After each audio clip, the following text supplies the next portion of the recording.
Tommy? Yes, sir. You know what they usually say when you're having a panic attack? You're having an anxiety attack, right? You know what they say about your breathing? Probably slow it down. Mm-hmm. Okay. That's kind of it. I did it. Yeah. If you have a paper bag, you should take that. You should take some deep breaths into it. Deep breaths, Tom. Yep. Turns out deep breathing is for suckers. We're taking on breathing now? Okay. I'm ready. I'm all ears. We're going to take on breathing. Well, so, all right. We've got a PhD. I don't know what he's a PhD in. He's a mind sale expert and a psychologist. I'm going to guess his PhD is in psychotherapy, psychology. Sure. He says that, okay, if you want to take on breathing, that's kind of how I feel like he's characterizing this conversation. Oh, breathing again. He says, okay, if you're going to do this, take medium regulated breaths. Inhale through your nose and exhale with your mouth. Okay. He says both deep and shallow breaths pose their own issues. He says deep breaths have been known to exacerbate the problem by elongating hyperventilation that commonly occurs during a panic attack. And on the other side, breathing too shallowly causes a feeling of suffocation and can increase those feelings. Hallelujah to that, increasing the feelings of terror. Sure. I get that. You don't want to shallow breathe. That you just pass right out. I thought shallow breathe led to the word that you just said. Hyperventilating. I think that would be hypoventilation. I'm maybe making that up, but I think there's a hypo and a hyperventilation. Okay, got it. So you want to be in the Goldilocks zone. Sure. Right? You want to be right in the middle. Not too hard, not too soft, not too shallow, not too deep. The Goldilocks zone. Wow. But then he says, breathing's for chumps. What you really want to do. Is he a fish? So those are my words. Oh. What you really want to do is take off. And this is, I just want you to do me a favor. Let's just back up a minute. Oh. Close your eyes. Are you closing your eyes? Done. Okay. I want you to do some creative visualization with me. Okay. You're taking off your shoes. And you're walking outside. Oh, yeah. Right outside your apartment in Los Angeles. Right outside. And you're gonna try to distance yourself from the traffic and the noise. Oh. And you're gonna take off your shoes and your socks. Again? Did you do that already? I already did that, but I can put them back on and then put them back on and then take them off again. Weird. So now they're off. Got it. Really off. Yeah. And I want you to put your feet, find some dirt. It might be a small yard. It might be a construction area across from you. Yep. And I want you to put your feet in the dirt and go ahead and make fists with your toes. Oh, McLean style. In the dirt. Right. Well, I added that. Oh, okay. What do you think about that? How do you feel? Am I standing out there with my eyes closed?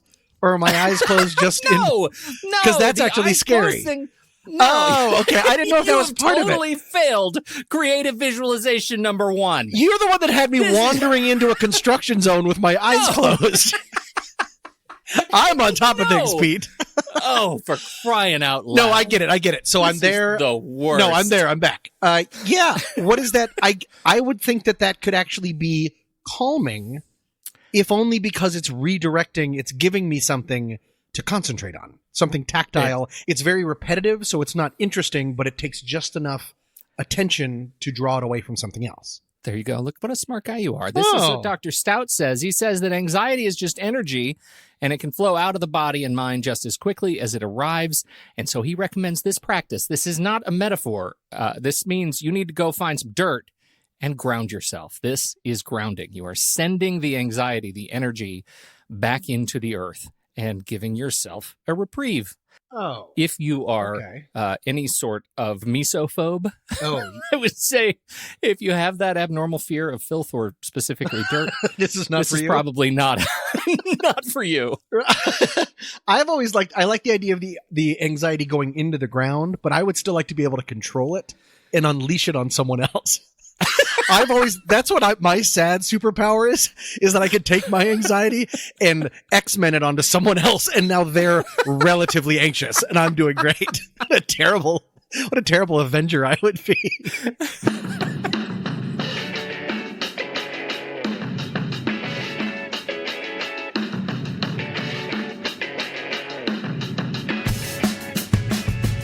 Welcome to What's That Smell? A sometimes funny podcast about humans and their anxieties. I'm Pete Wright. And I'm Tommy Metz III. And every week, we each drag one of our deepest, darkest anxieties into the light to share it, learn about it, and hopefully laugh about it with all of you. Reach out to us. We want to hear from you. Please send us the story of your anxiety to somethingstinky@rashpixel.fm. That's somethingstinky@rashpixel.fm. Okay. All right. And with that, Pete, with your blessing, I will go first. and you have it.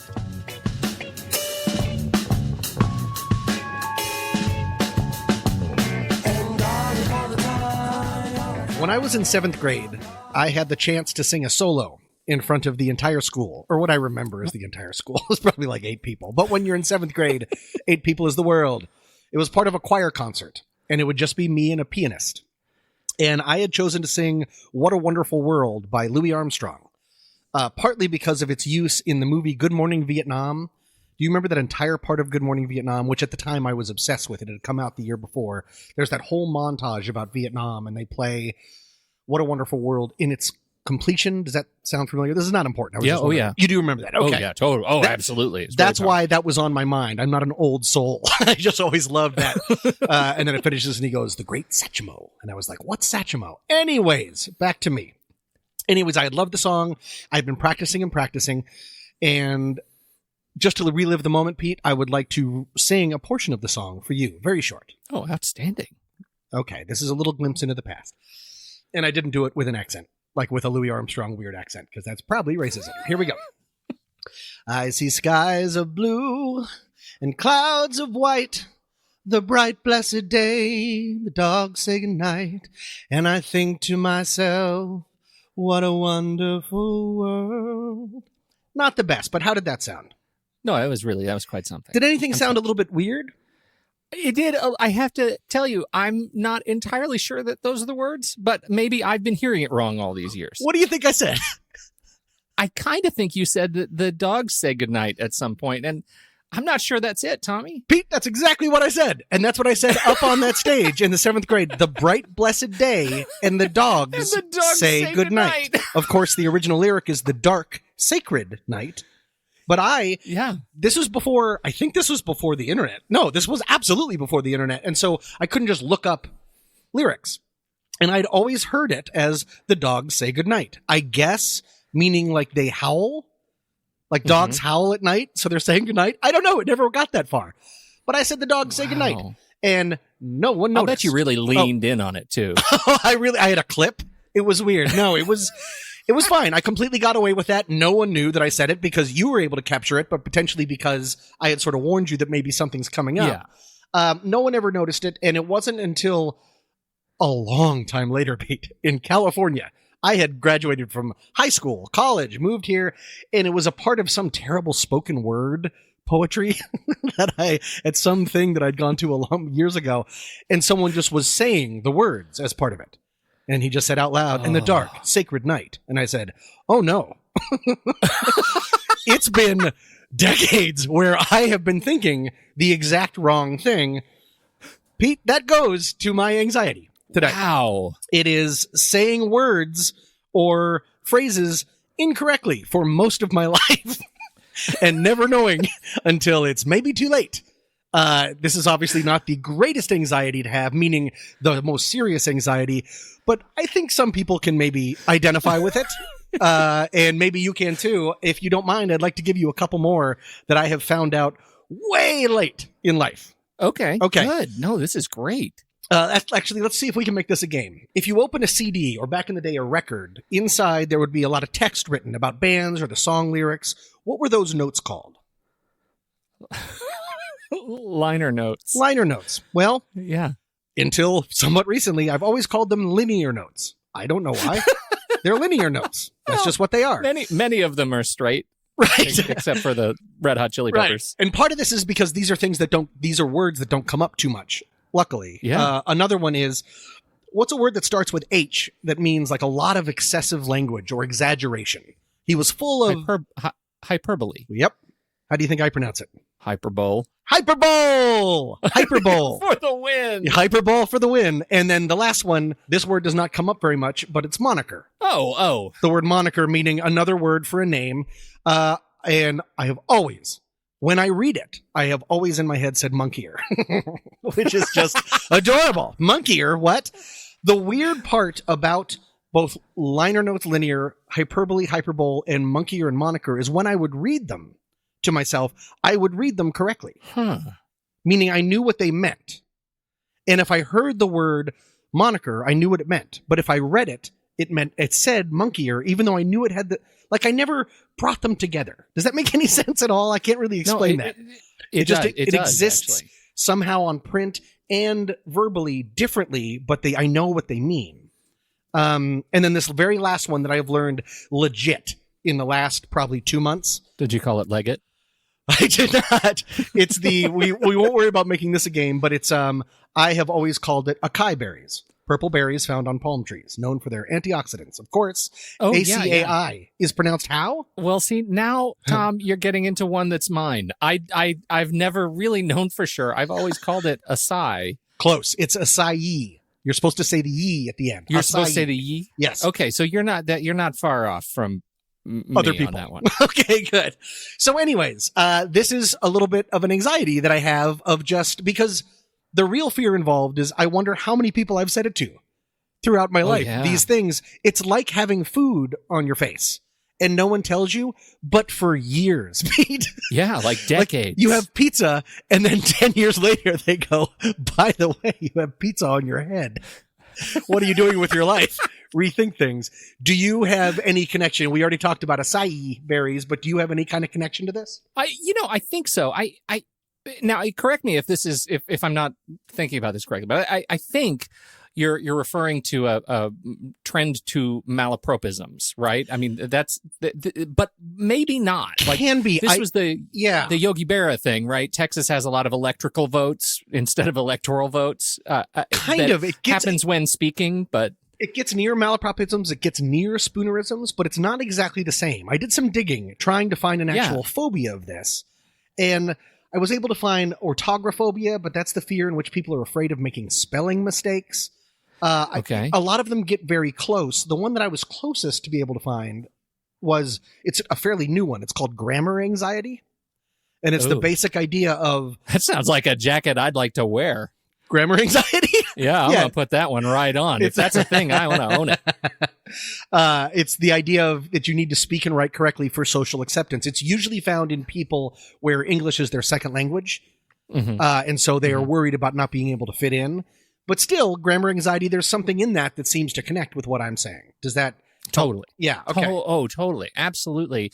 And for me, it also, I mean, I feel like I don't have any experiences that come to me off the top of my head where I have just made a buffoon of myself for not pronouncing. So, but this is one of those things that I feel like it's there. I just can't put my finger on it, and suddenly I'm anxious because now I don't know what I said, nor do I remember who I said it to. So who knows when they're going to find pizza on my face.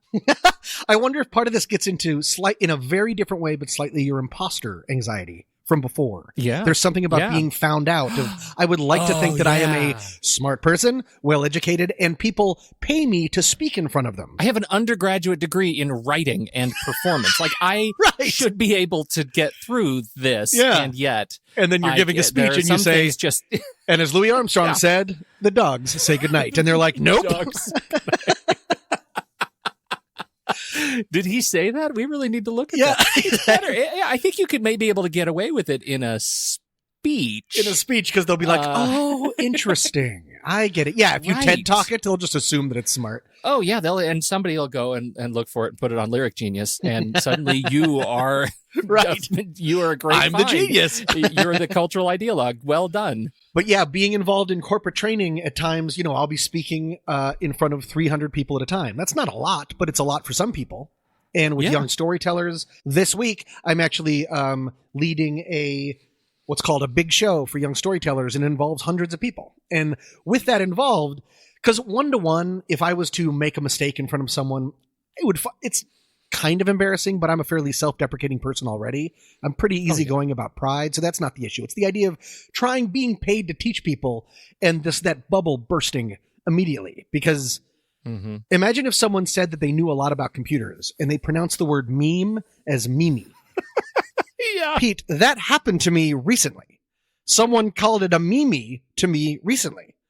And it kind of changed my perception of that person a little bit. I got to be honest. Sure it does. I was Sure it nice does. because I have this anxiety. Instead of saying it's meme, I said, I think I've heard it as meme, but maybe you're right. That's how I always do it. Because that's enough to maybe they'll look it up. That's enough of saying you might have pizza on your face, but who's to say? So my kids go to this camp, and I think that maybe you've just defined why I love this camp so much. The saying at this camp, it's called Camp Trackers, and they're just amazing. And they have this like Bill of Rights thing. And one of the elements of this Bill of Rights is you should always be learning, right? You should always be learning something new. And we're going to learn without judgment. If you're doing something wrong, then you need to be in a position to accept guidance. And if you see somebody doing something wrong, you need to be in a position to offer guidance in a non-judgmental way. And so they have these T-shirts. I have a T-shirt, and it has like a dragon on the top of it. And the saying is, you're doing it wrong, do it better. Right? Okay. Now, I understand how that sounds. If culturally we are attuned to receiving, that sounds very harsh, and we're used to hearing something like "you're doing it wrong" as something that is hard and full of judgment. And I think that what these kids, thousands of kids every summer and throughout the year during their apprentice programs, are taught is that it's okay if you deliver it right. It's okay to say, "Hey, that's what you're doing there isn't right. Let me show you how to do it better. You're doing it wrong, but I can help you improve." And that I find very touching. Yeah. And it's funny, and it leads us to talk about it, by saying you're doing it wrong, do it better. But the result is everybody's learning and everybody's teaching. Now, I run into this all the time when I'm teaching too. I teach at a university and with mostly adult students. And it's really scary teaching now because the students have at their fingertips the combined collection of all world knowledge. And I have what's in my head and what I was able to put in my keynote presentation earlier in the day, right? Yeah. And so it has taken me the better part of a decade to figure out how to say out loud, man, I'm glad you caught that. Let's explore what I had wrong on my PowerPoint slide. Let's explore that some more, because what I have is clearly dated. It's not a reflection on me. It's a reflection on the fact that these people are, they have access to much more than I do. We have to change the way the way I teach as a result of that. And so I know this is a total sidetrack. It's not, though, because I like the idea of taking away from the anxiety and realizing, I mean, especially with teaching, it should be a collaborative process. There's nothing wrong with that. You don't have to be a king. You're having a conversation, not leading from a pulpit. So I love that idea. Yeah. Well, and it gets all the way back to what you kicked off this little intellectual seizure I had here with I've heard it meme, but in fact, Tommy, it's meme. It's meme. I do. And yeah, well, yes, it's meme. Let me just go ahead and tell you, it's meme. Oh, good. So you can I feel like you can take ownership of that, and you can say, hey, it's meme, by the way. It's not memey, just so you know. Like it's not a thing that's a question. That you have it on authority from experience that it's not Mimi. Sure. And it's okay to say that. You're doing it wrong. Do it better. That's why I bring that up. That still sounds confrontational to me. I got to be honest. Something just to keep in the back of your mind, Tommy. It'll grow on you. Yeah, at some point when I officially become an adult, that sounds like how a normal conversation should go. Instead, I just sort of run away and yell the word meme over my shoulder, and then I jump into an Uber.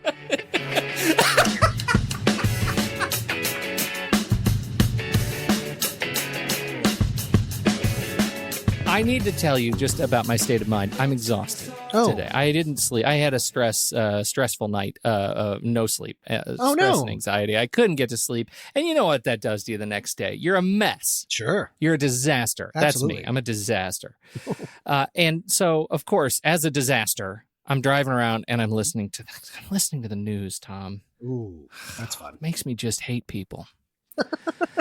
I think there was a time when I trusted politicians, for example, but I'm pretty sure that's before I could read. But you knew what politicians were, and you said, "Hey, okay." Yeah. And then I started reading, and every day I would pick up the Times, and out the window. And I think I started getting wrapped into my parents' politics first, right? Generally centrist when I was young and more progressive over time and gluten.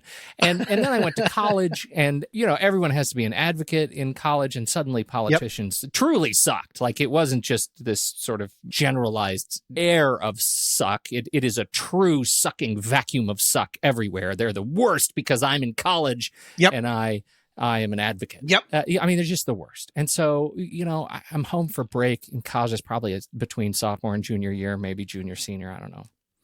And I was driving around with my parents. We had gone to the fine Mexican restaurant La Casita, which I consumed fajitas. That's all I ate at La Casita. It's easy pick. It's great to know. And then we drove down North Nevada Avenue, and we stopped at a light only to see our local councilman picking up a prostitute. What? You did? For real? Yes. Now, you have to know, my father and I was in undergraduate in broadcast journalism. My father had been a journalist, all of my life growing up. My first job was in his newsroom. So you guys are already wearing hats that say scoop on them. Got it. Right. And we knew these faces. We knew this area of town. We knew this thing. And so it was very easy to look down this street. And North Nevada at that time was, that's where you went for prostitutes. Sure. It's just kind of what was going on. How were you able to see him? Was he not? Well, I'm sorry, was it a he? Street. Was he not in a car? Was he standing in front of one of his posters? By a car. No, it was by a car. So now we're screwed. I have this belief deep in my heart that our public servants are out there doing good work on our behalf every day, which is tested every hour by the ones that are tragic non-examples of moral judgment, right? It is bananas to me that I open the newspaper or click around a few links on the web and find nonsense, just nonsense, that it's causing me to get just worked up every day. There is nobody out there who has our best interests at heart, right? They have their best interests at heart, and hopefully those two things at some point align like dueling sine waves. So last week, I talked about how needles make me pass out, and that's legit. Like, that is a legit phobia. I don't yet pass out from politicians, and apart from getting my ire up, I can generally maintain composure. Okay. But I did a little research. About... Is this about that same senator or whatever it was? That same congressperson? No. Oh. No. That's long past. It's called, Tom, politicophobia. Politicophobia. Sure. It is the exaggerated or irrational fear or dislike of politicians. So not politics, but politicians. No, politicians, the people. And all of the symptoms of panic ensue: rapid heart rate, feelings of dread, feelings of terror. It is exacerbated by the era of mistrust. We didn't trust our leaders 30 years ago, but suddenly I'm taken to Jack Nicholson in Batman, right? Wait till they get a load of me. People do seem trying to up their game. Yes. Right? Now it's fire and fury. Now it's the missiles are coming. And this sort of language takes that political mistrust and turns it up to 11. So now there's a sense that not one single one of them clearly and obviously has our best interests at heart. So much so that it's actually being studied by smart people. Oh, smart people. And they're Canadians. Ah, smart Canadians. You know what? The dogs say goodnight. University. Yep. Sorry, that's the new way to say, oh no, is just to yell, the dogs say goodnight. I'm washing my hands of it. The dogs say goodnight. You got it. I'll put it on the soundboard. Okay, good. University of Toronto psychologists say that, quote, Trump-induced fear of nuclear war is a normal reaction. A normal reaction? Yeah, that is becoming a standard. Threats to life and safety, fear of being in constant danger, these things are exacerbated when you have no sense that your elected officials have their eyes on the road to protect you. And it gets even better than that. Shmuel Lissek is the founding director of a laboratory at the University of Minnesota. And I have to take a break and say that he works for the best laboratory that I have ever heard in acronym. Oh. It's all capitals. Okay. It's all capital letters. He is the founding director of the Angst Laboratory at University of Minnesota. That's awesome. That's perfect. Wait, what does it stand is. for? I mean, because that angst is perfect, but they must have gone through a bunch of runaround in order to make it work. I don't know, Tommy. I think this really rolls off the tongue. Anxiety neuroscience grounded in cross-species translation. So they left out the C. I'll allow it. I will allow it. I like it. Because it's too good. Yeah.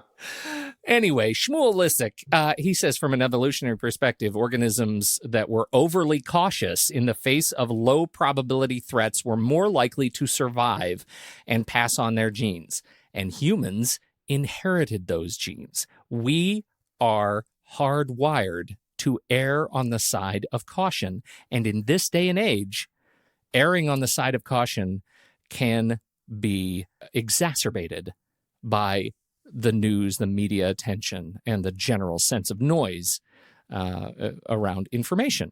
He says, so when there's a very small probability threat that is of very high intensity, we tend to worry more instead of not worry at all, he says.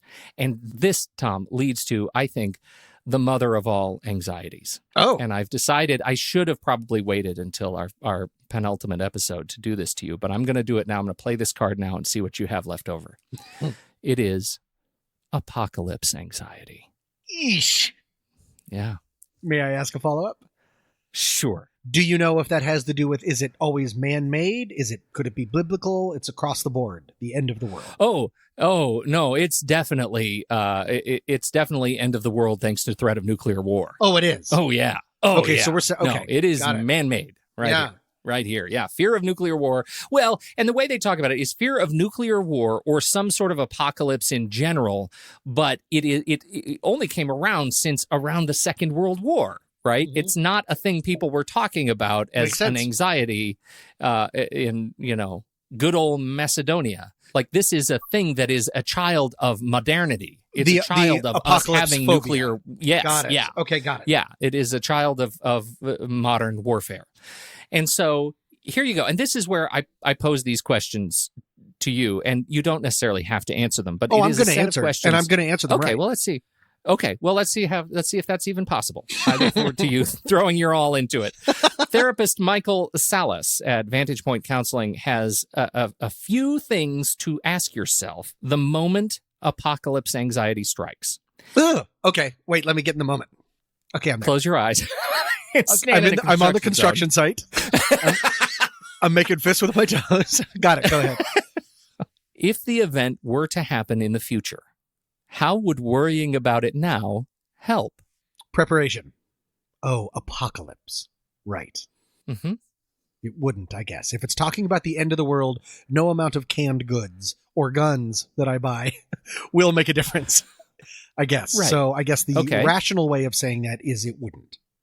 I don't keep score. Sure. I don't want to know now, but I want you to tell me if you're feeling better or worse, knowing that you didn't have this anxiety before I started talking. Right. I know this. I appreciate this. Irrationally preparing or prepping would give me a sense of control, but if we're talking about the apocalypse, it would be false control. Now, knowing that there is a lot of gray area between here and Apocalypse Town, that's fine. Good point. Number 2, what evidence do you have that the catastrophic event is going to happen? It's tough. I mean, evidence that I can really believe in? I don't know. I mean, it's tough because we obviously have an administration right now which does not shy away from using very strong language in public in ways that past administrations have shunned away from. But also with that comes a lot of bluster. I don't know. I feel like would have more information and also less information at the exact same time, which does not help at all with the anxiety. Right. Exacerbates the anxiety in many regards. So number 3, and this is one that's harder to sort of answer cleanly. What is the difference between cautious, fearful, and worried? How do you define each of these, and which would you most want to feel? Cautious, fearful, and worried. Those are interesting. I would love to say that I would just be cautious. That seems like the safest one to use or to be because it seems like the less debilitating, but I'm not sure. What would you say to some of these? Well, if I was in an anxiety state, it would be fearful, right? Absolutely. If there's somebody else that I'm actually, if there's health and safety of friends or family are at stake, I'm worried. But generally, for me, if I'm talking sort of selfishly, I would want to be in a space of caution, of ready to act, but not letting it consume you. Sure, and trying to be aware of what the what the stakes are like at any given moment. Because I'm definitely one of those. If we're reaching an apocalyptic scenario, I'm going straight for the ho-hos and the ding-dongs. I'm gonna and you're gonna live it up. We'll drink every single drop of my refrigerator wine, and like that. I am. I just want to say that's where I go. Like cautious, fearful, worried, and I don't know what's the word that I am. I picture that you just have like a do not break until emergency, and it's just filled with Franzia. Yeah. There's like Franzia and like a knife, and you don't even know what the knife is to punch open the Franzia. Rusted. It's exactly right. It's a rusted knife, and you just punch it in because it pours too slowly. Okay, that's right. Yeah. Okay, there's one more question, and this is the one that I think is probably worth reflecting on the most for all of us. And it ties back to politicophobia too, and our general feelings of angst around our politicians and those that we have elected to serve us. And that is, what is the information that's being presented, and how valid is the resource delivering it? There's the big one. That's the big one, and it could seem silly to have these kinds of questions, but you know what? It takes the fear and the anxiety and tries to make it less abstract. It tries to help you put words to making the anxiety less abstract. And in that regard, I like it. I like just being able to reframe, to stop what I'm doing and ask myself, what do I know? What is truth and fact? And sometimes all I know is that, right now the sun is setting. That's all I know. I don't really know anything else. I don't have fact on anything else. I know what time it is. That's about it. And so stopping and saying that I'm existing in truth and fact can be a grounding element for me. So very much so. And along that same line, consider your sources. If it's just from one source, I don't trust some of my family members, and I love them. If they tell me that they did something, it's like, yeah, that happened. And then what did Beyonce say, you liar? But instead, otherwise it becomes urban legend. If you just hear a crazy story from one person or from one side, that's how urban legends are born. Instead, if you're able to find it from multiple sources, really try to figure out and just get past the noise, like you said, and really try to figure out what's out there, it can help. Because unfortunately, we talked about the news before. The news is in the business at times of screaming at us and saying that the world is on fire, but they'll tell us at 11. True. And it's 9, and you're like, but am I on fire right now? I cannot wait till 11 before I drink my refrigerator wine. So I think that also is a good point, especially with politicophobia and all of the apocalypse fears, is as much as you can, try to get as many different sources as possible. Really try to see, is this a real thing, or is this one person that is just trying to get me all riled up as much as possible? That's why I get all my news from Etsy. Etsy's everything is doing fine. It's just a bunch of doilies and homemade necklaces. I mean, Pete, the world is looking up. I'd like to see Sean Hannity's Etsy page. That's got to be a delight. What would be on it? Burnt pillows? I don't know. It'd be doilies, but they would be what the presidential seal would look like with Hannity as the president. It's all Hannity doilies. Yep. I like Sean pins. That's all it is. Stick around for a glimpse into next week's show. But first, today's podcast is brought to you by Audible. Get a free audiobook download and 30-day free trial when you sign up at www.audibletrial.com/scent of a podcast. Over 180,000 titles to choose from for your iPhone, Android, Kindle, or other MP3 player. It's amazing. It's amazing. It's kind of like a magic trick. You guys, I love Audible. For this week's podcast, I would like to suggest the Audible book Lexicon, written by Max Berry, because in my anxiety, I talked about how the worry of getting words wrong can lead to anxiety or to public embarrassment. Instead, Max Berry takes us into a alternate universe where students aren't taught just history, geography, or mathematics. They are instead taught to persuade. And through a magical mix of different kind of words, they are able to change events around them and control the world. It is actually the weaponization of words, and it is fantastic. Max Berry's written other books, including Syrup, which is one of me and my friend's favorites. Either way, this week I would say Lexicon by Max Berry. I'm an enormous fan. It is 12 hours and 36 minutes, so maybe just make a hell of a lot of soup ahead of time and just sort of keep it next to you. I would suggest minestrone, but again, Lexicon, and again, Audible is fantastic. Now wait, and it's the one for us. I can't believe he has this. I didn't even know he had this out. But let me tell you, you should also go get Jennifer Government and Company. Those are also great. Yes, I love all those books. I love all those books. He's wonderful. A great writer. And so definitely do that for you, listeners of What's That Smell. Audible is offering this free audiobook download, 30-day free trial to sample as much as you want to sample, and give you the opportunity to check out their service.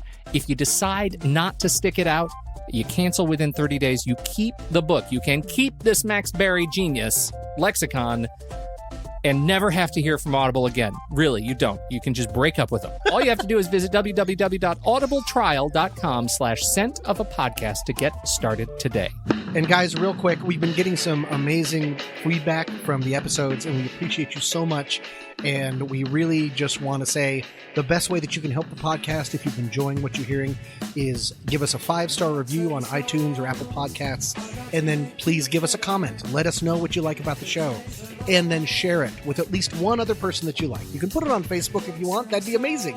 If not, 1 or 2 people, 1 person each, you share it with them and say, give this a try. It's the best way to help the show so we can continue to deliver the stuff that you're hopefully enjoying. So thank you so much. Coming up next week, you're a Ding Dong fan. Ding Dong's a chocolate cake with a creamy filling. What? And probably it would involve pork rinds and Schlitz beer. Those are the 3 things. Okay. This is already a disaster. I'm putting you on probation. I'm starting again. Here we go. Hey, Pete. Episode 10. Let's do this. Hey, everybody. Welcome to Call for Help by Pete and Tommy. This took place about 4 years ago. I was out wogging in my apartment. That's the combination of walking and jogging. And Tom, don't ever use that word again. It's an Olympic thing. It's cool. Thank you all for joining us today. Our tune is Folk Rock Clubbers Club by Fable and the World Flat. Totally check these guys out. They're amazing. Until then, I'm Pete Wright. And I'm Tommy Metz III. Thank you so much for downloading. We'll be back next week on What's That Smell?